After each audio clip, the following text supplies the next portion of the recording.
Segunda Crônicas, capítulo 7, versículo 14. Quero convidar você a ler junto comigo, de novo.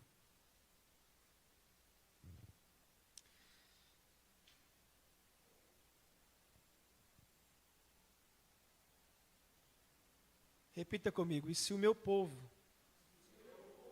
que se chama pelo meu nome, se humilhar, orar e buscar a minha face, se afastar dos seus maus caminhos, dos céus o ouvirei, perdoarei o seu pecado e os seus erros, e sararei a sua terra.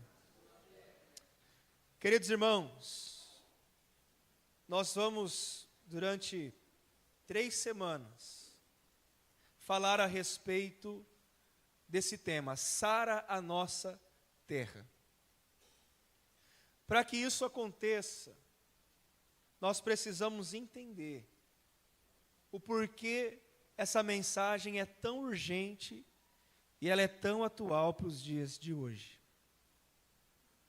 Quando nós olhamos para a palavra de Deus, e eu vou repetir aqui, nós vamos dividir essa mensagem em 3 partes. Hoje, na mensagem número 1, nós vamos falar a respeito de identidade. Na mensagem da semana que vem, nós vamos falar sobre posicionamento. E na terceira mensagem, nós vamos falar sobre restauração e cura. Amém? Então, na palavra de hoje, nós vamos falar sobre identidade. Nós vamos falar sobre identidade. Identidade. Quando nós olhamos para a primeira parte do capítulo 7, versículo 14 de 2 Crônicas, ele vai fazer a seguinte expressão: e se o meu povo, que se chama pelo meu nome. Antes de entrar na palavra e explicar o texto, eu quero dizer para você como nós chegamos nessa resposta de Deus para o povo de Israel. Se você voltar um pouco aí na história, nós vamos encontrar a seguinte cena. Salomão, ele tinha acabado de construir o templo chamado Templo de Salomão.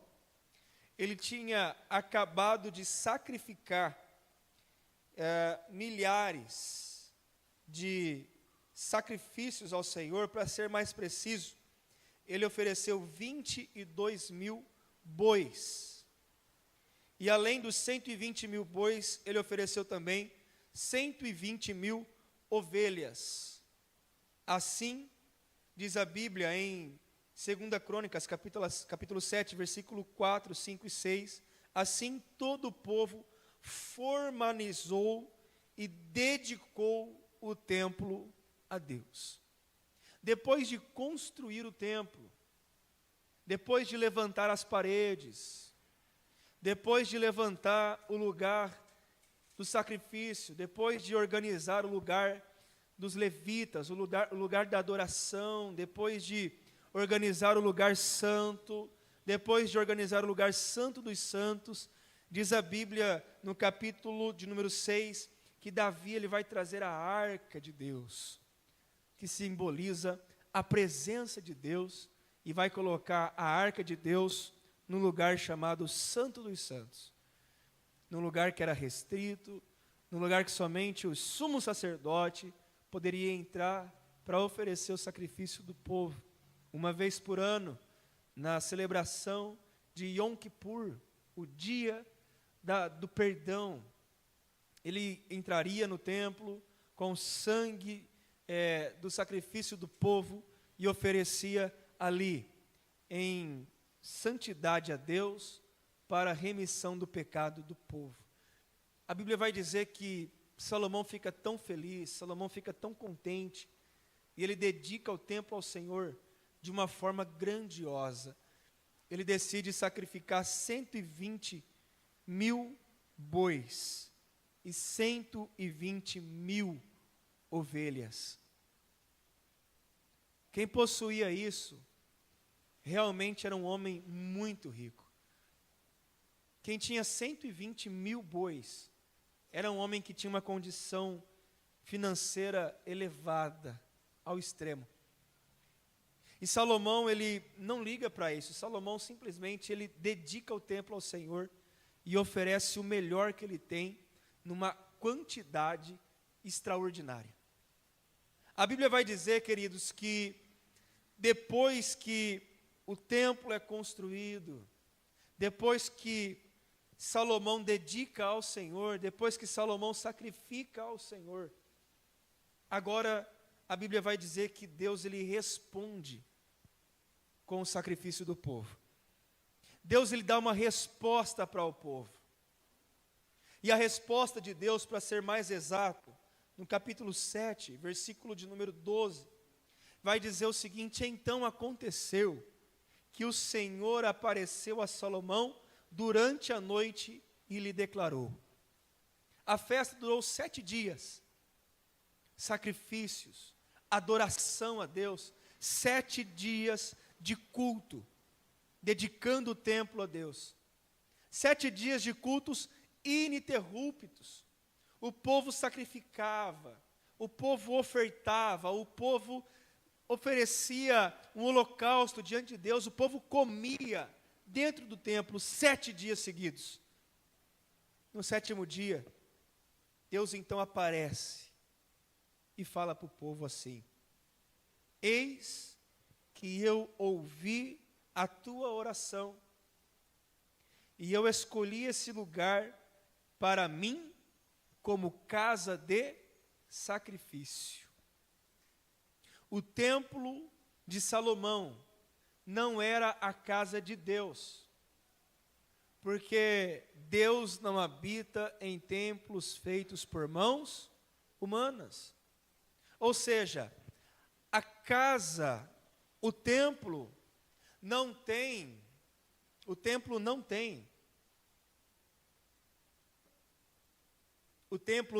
a missão de ser a casa de Deus. Quem sabia disso? Levanta a mão. Às vezes nós usamos uma expressão errada, dizemos, nós vamos para a casa de Deus.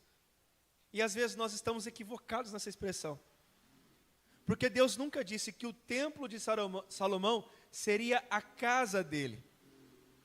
Mas diz que seria a casa do sacrifício.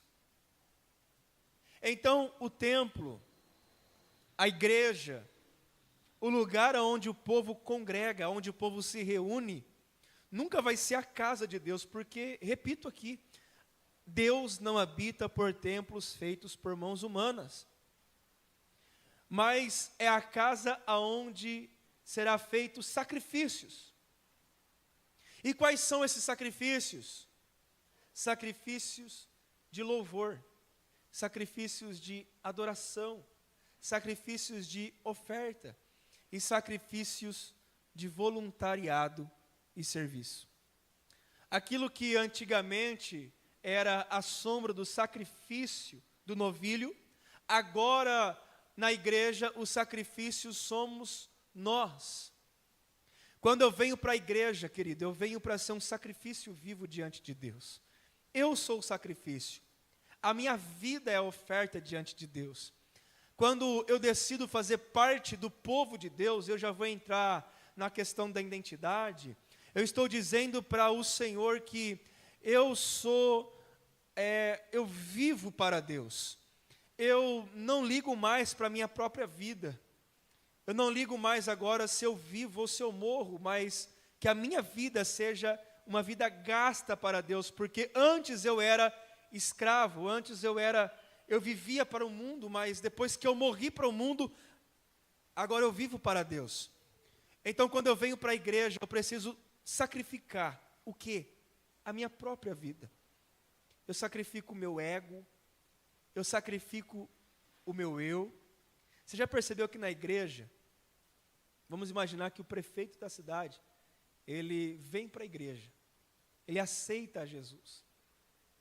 E por ele ser prefeito, muitas pessoas às vezes vai colocar ele em lugar de destaque, em lugar de honra. Sim, merece, claro, mas no corpo de Cristo, ele faz parte do corpo de Cristo. Se o prefeito hoje viria a congregar em nossa igreja, e ele desejasse servir ao corpo de Cristo, de repente nós pegaríamos o prefeito limpando a igreja. De repente nós pegaríamos o prefeito servindo café na frente da igreja. De repente nós pegaríamos o prefeito da cidade servindo café lá na recepção, recepcionando os irmãos. Por quê? Porque aqui, querido, não existe ninguém acima de ninguém. Porque todos nós fazemos parte de um corpo, e o corpo é de Cristo. O único cabeça aqui não é nem o pastor. O pastor é aquele que serve numa posição diferente, só isso. Mas o cabeça da igreja, o líder da igreja, quem que é? É Jesus. A Bíblia vai dizer que Cristo é o corpo da igreja. E nós somos o quê? O corpo. Cristo é a cabeça da igreja e nós somos o corpo. Todos nós somos corpo. Então, quando nós viemos para o culto, nós viemos para a igreja e fazemos parte de uma comunidade, aqui o sacrifício é nós mesmos. Aqui nós aprendemos a ser maridos melhores. Nós esmagamos o nosso ego, como? Limpando a igreja, servindo café na recepção. Aqui nós aprendemos a ser esposas melhores. Aqui nós aprendemos a ser patrões melhores. O patrão é melhor, diminui o seu ego. Aqui, de repente, nós vamos pegar uma escala de o patrão servir café para o empregado.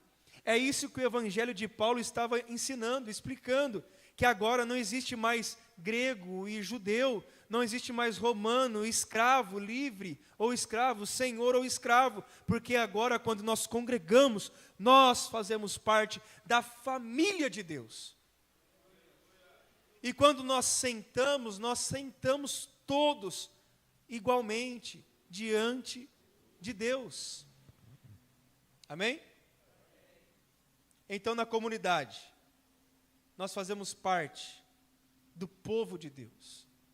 E quem é esse povo de Deus? É um povo eleito, um povo santo, um povo escolhido. No versículo 13, eu quero chamar a sua atenção nessa noite, que vai dizer o seguinte: eu escolhi a casa de oração como casa de sacrifício. Eu quero fazer uma pergunta para você nessa noite. O que você tem sacrificado? O que você abriu mão em favor da casa de Deus e do próprio Deus? O que você tem sacrificado de você mesmo para fazer parte do povo de Deus? O que você renunciou? O que você abriu mão? O que você precisou abandonar para hoje fazer parte do povo de Deus? Se eu perguntar aqui para alguém, uns vão dizer que abandonou os vícios. Outros abandonou uma vida de imoralidade. Outros sacrificaram o seu tempo por amor à casa de Deus, por amor à obra de Deus. Então, todos aqueles que querem pertencer à família de Deus, precisam entender que precisam abrir mão, precisa sacrificar. Casa de oração tem por igualdade a palavra sacrifício. Uns sacrificam dinheiro, não compensa, mas investe. Outros sacrificam tempo. Eu poderia estar assistindo um jogo de futebol, poderia estar no estádio, poderia estar fazendo qualquer outra coisa, mas eu sacrifiquei o meu tempo para estar na casa de Deus. Seja na terça-feira, que é dia de oração, clamor, seja na quinta-feira, que é culto da fé, seja no domingo, seja numa atividade fora dos dias de culto, eu estou sacrificando. E quando nós saímos do Antigo Testamento, nós olhamos para o Novo Testamento, tem a mesma aplicação. Olha o que Jesus disse: aquele que quiser vir após mim, aquele que quiser ser o meu discípulo, tome a sua cruz, negue-se a si mesmo, e então me siga. Evangelho é sinônimo de renúncia, de sacrifício. E não é só você, querido, que precisa abrir mão, somos todos nós. Não é somente o homossexual que precisa abrir mão, é também o depravado, é também o mentiroso, é também o caluniador, é também o fofoqueiro, é também o maldizente. Todos precisam se converter dos seus maus caminhos. Todos precisam sacrificar alguma coisa. É dolorido, dói, tem valor, porque é sacrifício. E quando nós temos um sacrifício, querido, nós tiramos de nós, nós matamos e nós colocamos no altar de Deus. Eu não sei aquilo que você precisou renunciar, aquilo que você precisou abrir mão, aquilo que você precisou dizer não, mas é necessário que você sacrifique, que você mate e que você coloque diante do altar de Deus.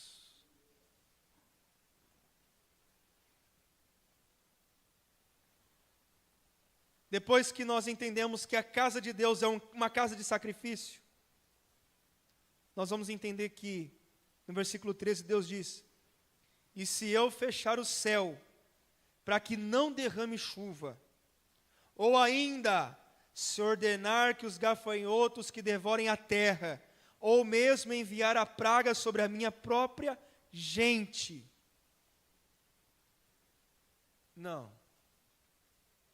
Não é o diabo que vai matar a sua colheita. Não é o diabo que não vai fazer chover sobre a sua casa. Não é o inimigo que vai mandar o gafanhoto devorar o seu salário. Não é.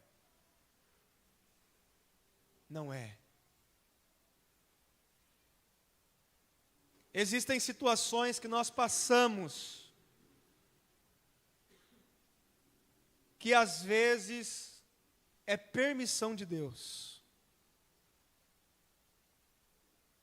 não para nos castigar, mas é às vezes para que nós podemos entender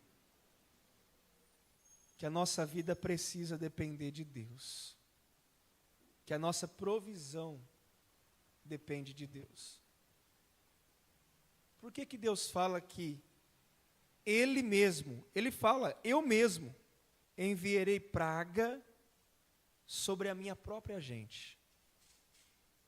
Por que Deus, sendo um Deus tão bom, um Deus tão abençoador, Ele permitiria, ou Ele até ordenaria, que o seu salário não dure o mês inteiro?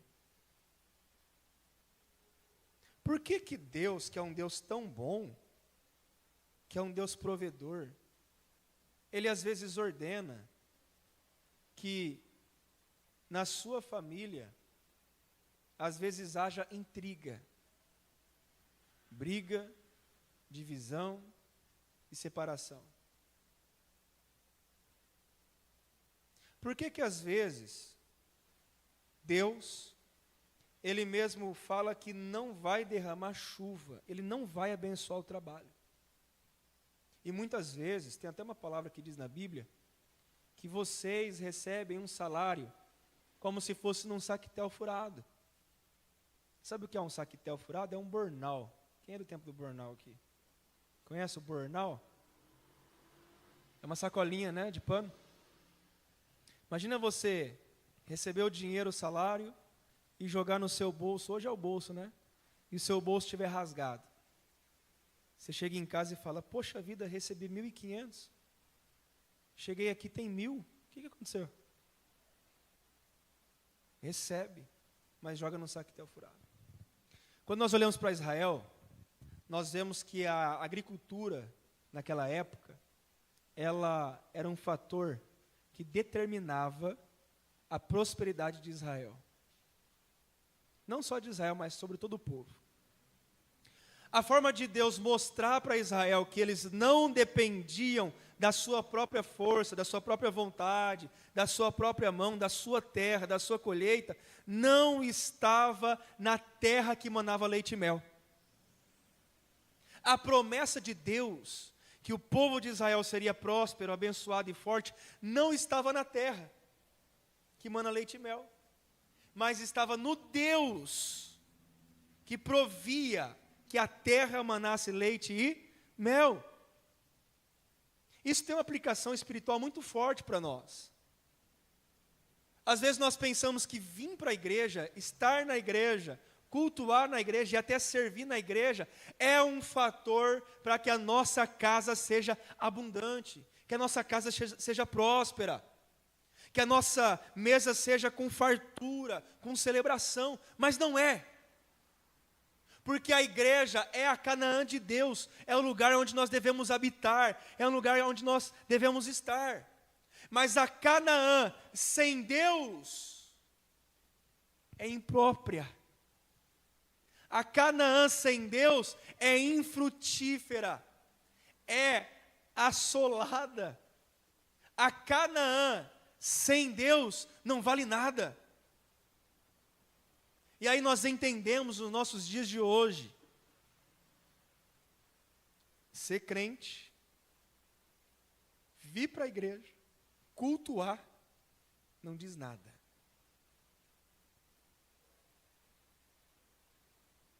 É só uma fachada. É só algo externo. Deus estava lembrando Israel. Se vocês entenderem, ou se vocês acharem, se vocês acham que a fartura de vocês vem pela terra, vocês estão enganados. Não vem pela terra. Eu fecharei o céu e não derramarei chuva, ou se eu ordenar aos gafanhotos que devorem a terra, ou mesmo enviar pragas sobre a minha própria gente. Ele não está falando do ímpio. Deus não está falando da Síria. Deus não está falando de outros povos. Deus não está falando de Nínive. Deus não está falando dos edomitas. Deus não está falando dos filisteus. Deus está falando do povo israelita. Eu mesmo vou fechar os céus diante de vocês, para que vocês entendam que a prosperidade que vocês precisam não está na terra, está em mim. Querido, a bênção de Deus sobre a sua vida e sobre a sua casa não está quantas vezes você vem para a igreja, quantas vezes você lê a Bíblia, mas o quanto você está perto de Deus.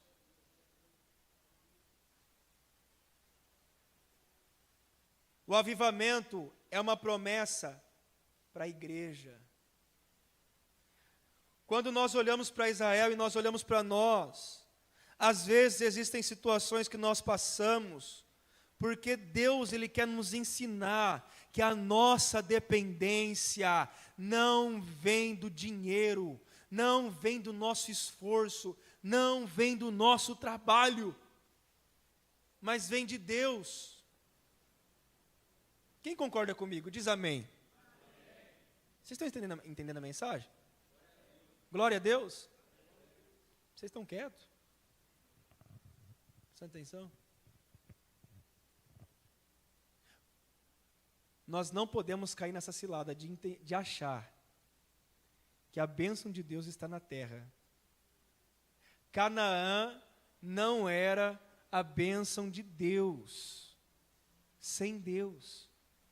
Não adianta, querida, a gente estar em Canaã e não ter Deus. O povo vivia em idolatria. O povo vivia voltado, longe de Deus. O povo levantava altares, o povo pervertia. E aí, Deus chama Salomão, depois da inauguração do templo, e diz: querido, presta atenção, eu vou ouvir a tua oração, e eu escolhi o lugar para mim como casa de sacrifício. Esse lugar aqui será lugar de sacrifício. A igreja é lugar de adoração a Deus, é lugar de serviço para Deus. Nós viemos aqui sacrificar diante de Deus. Ofertas, serviço, nossa própria vida diante de Deus, sacrificar o nosso ego, o nosso eu. E Deus disse: prestem atenção, povo de Deus, se eu fechar os céus para que não chova, não vai chover. Se eu ordenar que os gafanhotos consumam o seu salário, consuma a sua colheita, eu assim farei. Porque o fator determinante da prosperidade não está no lugar, mas está em Deus. Qual é a nossa identidade? Será que nós somos o povo de Deus? Se nós somos o povo de Deus, um povo escolhido, Ele vai dizer assim: olha a condição, e se o meu povo, que se chama pelo meu nome, nós vamos parar aqui hoje, e se o meu povo que se chama pelo meu nome, qual é o povo que chama pelo nome de Deus? Qual é o povo que chama pelo nome do Senhor? Se alguém para você na rua e pergunta: quem é você? Você fala: sou fulano de tal. Você é crente? Sou crente. Sou cristão, sou evangélico. Qual é a nossa identidade? Existe algo muito interessante num mandamento de Deus. Tem um mandamento de Deus que ele fala assim: não tomarás o santo nome de Deus em vão. Quem já viu esse versículo? Não tomarás o nome do Senhor teu Deus em vão. É um mandamento de Deus. Se a gente pega o mandamento do Senhor, e muitas vezes nós já ouvimos algumas pessoas pregar que não deve falar o nome de Deus em vão, que é Yahvé, né? Ou Yahweh, né? Ou é o tetagrama YHWH, né? Que são 4 palavras, 4 letras do alfabeto hebraico. Nós falamos, nós não podemos pronunciar esse nome. O judeu não pronuncia esse nome. Mas se você pega a raiz da palavra tomar, não tem o sentido de falar. A palavra no hebraico, no original, é naá. Naá. Não naar o nome de Deus em vão. Naar significa realmente tomar. É pegar, tomar. Em outro sentido da palavra, tomar também é carregar o nome de Deus em vão. Então o sentido da palavra não é você pronunciar o nome de Deus em vão, mas é você carregar o nome de Deus em vão. É você dizer que você é crente, mas quando você está no seu trabalho, você não dá testemunho de crente. Você carrega o nome de Deus em vão. Você carrega o nome de cristão em vão. É quando você está na sua casa, você não faz o papel de um cristão. Você está carregando o nome de Deus em vão. Não, você não é povo de Deus. Você não faz parte do povo de Deus. Você está carregando o nome de Deus em vão. E isso é pecado. Isso é errado diante de Deus. Não tomar o nome de Deus em vão. Não carregar o nome de Deus em vão. Com futilidade. Se você carrega o nome de Deus, não é só para vir para a igreja. Você tem que carregar o nome de Deus aonde você estiver. Amém? Quantos estão entendendo? O nome de Deus não é um lugar onde você visita. O nome de Deus é um lugar que você carrega. Glória a Deus. E isso é preocupante porque quantos irmãos, quantos vivem uma crise de identidade? Não carregam o nome de Deus em vão. Carregam o nome de Deus em vão. Não sabe se é crente ou se não é. Se pertence a Cristo ou se não pertence. A palavra de Deus, ela vem dizendo de forma muito incisiva e de várias formas, que o maior erro da pessoa é esse. A Bíblia vai dizer que vocês me adoram com os lábios, mas o seu coração está longe de mim. Fazer parte do povo de Deus é não somente adorar a Deus com a boca, mas é adorar a Deus também com o nosso coração. Adorar a Deus não é participar de um culto domingo à noite. Não é o quanto eu pulo à noite, o quanto eu choro à noite, o quanto eu celebro à noite, mas é o quanto essa palavra vai permanecer em mim durante a semana. É o quanto eu estou tão empolgado com essa palavra, que eu quero que o meu vizinho saiba disso. Eu quero compartilhar com o meu amigo de trabalho, eu quero compartilhar com o meu familiar que não vai na igreja. Eu quero comunicar Cristo às pessoas que estão à minha volta. Eu não quero somente ser abençoado, mas eu quero também que a bênção de Deus alcance a todos aqueles que estão perto de mim.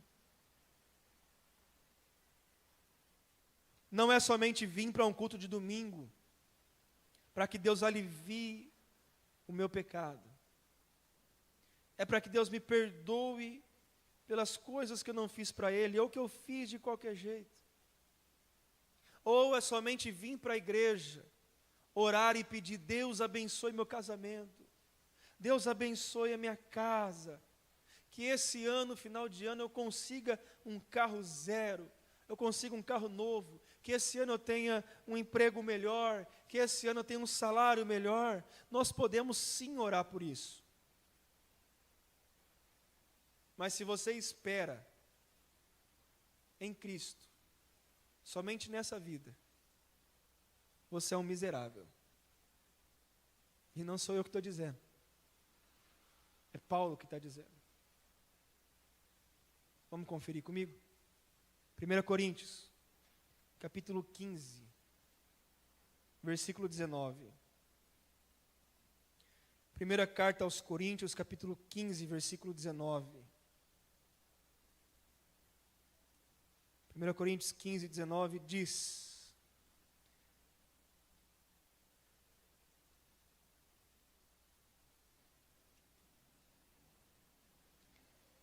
ora, se a nossa esperança em Cristo se resume apenas a esta vida, somos os mais miseráveis de todos os seres humanos. Se esperarmos em Cristo somente nessa vida, se você tem uma vida que limita a bênção de Deus somente a essa vida, você é um miserável. Você é mais miserável diante dos homens. Se eu acredito que a bênção que Deus tem para mim é somente material e é somente nessa vida, eu sou um homem miserável.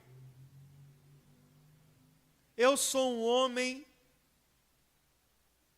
mais miserável de todos os homens, porque a minha esperança não se resume somente nessa vida, mas a bênção de Deus para mim, ela transcende a vida. A Bíblia vai dizer: eis que eu vim para que vocês tenham vida, e vida com abundância. Quando nós morremos, nós recebemos a herança do Senhor, o galardão de Deus para nós. Quem concorda com isso, diga glória a Deus. crise de identidade, eu vou para a igreja, não vou para a igreja, eu sou de Deus hoje, amanhã não sou de Deus. Decida. Você faz parte do povo de Deus ou não? Se você faz parte do povo de Deus, se você decidiu, se você aceitou Jesus, se você se batizou, não carregue o nome de Deus em vão. Não carregue o nome de Deus em vão. Quando o povo estava no Egito, eles eram escravos. Quando eles saem do Egito, Moisés entrega para eles uma lei. Não somente os 10 mandamentos, mas também mais 630 leis morais e cerimoniais. Um povo que não tinha lei, um povo que era escravo, um povo que trabalhava de domingo a domingo, um povo que comia aquilo que davam para eles. Agora é um povo que se chama povo de Deus. E a lei de Deus é o padrão de moral do Senhor. E Deus fala: se vocês são meus filhos, se vocês são povo de Deus, vocês precisam seguir isso. É claro que eles não conseguiam seguir. Eles não conseguiam cumprir, porque aquilo se cumpria em Cristo. Amém? Mas um povo que não tinha nada, agora tinha identidade. No versículo 13, Deus ele se revela em meio ao caos. Quando tudo falha, quando o clima, a economia, a saúde, ela começa a atingir o povo de Deus, é um sinal de alerta dos céus. Eu quero dizer algo para você e, de repente, algumas pessoas vão me interpretar mal. Mas a prosperidade no meio da igreja é o termômetro da aprovação de Deus na obra. Quando chegaram para Gamaliel e disseram assim: Gamaliel, está surgindo aí um novo movimento dentro do judaísmo, chamado cristianismo. O que nós vamos fazer com eles? Gamaliel disse o seguinte: deixa. Se essa obra crescer, é porque é de Deus. Mas se não for de Deus, ela vai morrer. O fator de que a bênção de Deus está no meio do povo é a prosperidade, é o crescimento, é a abundância. Se isso não está acontecendo, querido, é um sinal de que nossa terra está infrutífera, a nossa terra não está boa, a nossa terra, ela precisa de chuva, precisa de nutrientes, porque se não for assim, qualquer semente que nós lançarmos, ela vai morrer. Faça uma autoavaliação, olhe para nós mesmos, para nós. Quantas pessoas chegam na igreja, assiste o culto e vai embora? Quantas pessoas visita, fala que gostou, mas não volta mais? Nós estamos crescendo, sim, nós estamos crescendo. Nós estamos avançando, sim. Nós estamos batizando, sim. As finanças estão indo bem, estão crescendo, sim. Mas eu ainda creio que Deus ele vai soprar um vento e ele vai vir de repente. E ele vai soprar no meio da igreja, sobre nós. E esse vento vai nos despertar, queridos, para uma grande obra e uma nova obra. Um novo tempo vai chegar sobre nós, e eu creio, eu estou orando para isso. Que não vai caber de gente nesse salão. A preocupação dos irmãos vai ser: Pastor, aonde nós vamos colocar tanta gente? Não cabe de gente aqui. E vai ser de repente. Porque o avivamento de Deus é de repente. Mas nós precisamos seguir esse passo. Nós precisamos primeiro ter a identidade do povo de Deus. É claro que alguns chegam, fica com a gente e já vai embora, desiste. E isso é bíblico, é normal. A gente não precisa ficar triste por causa disso, ou chateado por causa disso. Porque nós cremos que é Deus que determina o crescimento, é Deus que abençoa, é Deus que derrama a chuva sobre nós, é Deus que acrescenta sobre a igreja. E o que nós vamos fazer até lá? Nós vamos fazer parte daquele povo que ora, que clama, que trabalha, que serve, aleluia, que prega, que louva, que canta, que entrega, que oferta, que ajuda, que socorre. Nós fazemos parte desse povo até o dia em que Deus vai nos despertar e que esse lugar vai viver o avivamento de Deus.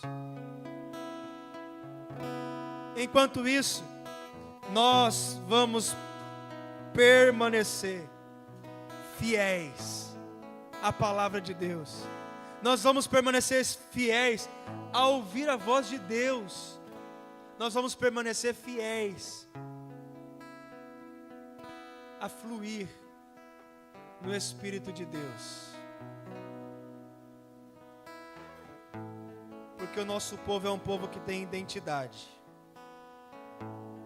A fundação do avivamento espiritual é uma identidade sólida e concreta. A Bíblia diz que o povo de Deus é um povo de aliança, é um povo de pertencimento, é um povo que é diferente do mundo. O povo de Deus que chama pelo nome de Deus, ele tem uma missão, e essa missão é uma missão que tem autoridade. E essa autoridade, ela carrega conosco uma responsabilidade. Irmãos, Deus não vai derramar um avivamento no mundo. Não é o mundo que vai se arrepender. Não é o mundo que vai clamar, não é o mundo que vai chorar. Quem vai fazer isso? Quem vai fazer isso? A missão é urgente. O avivamento não vai vir de fora para dentro, vai vir de dentro para fora. O avivamento não vai despertar os mendigos, o ímpio. O avivamento não vai despertar os políticos para resolver o problema social. Não vai despertar as ONGs. Vai despertar a igreja. O avivamento não é derramado lá fora. O avivamento é derramado aqui dentro. Amém? Amém? Não importa se o avivamento tem 50 pessoas orando, 20 pessoas orando, 3 pessoas orando, mas nós vamos perseverar. Nós vamos bater a porta. Nós vamos clamar ao Senhor, nós vamos pedir ao Senhor.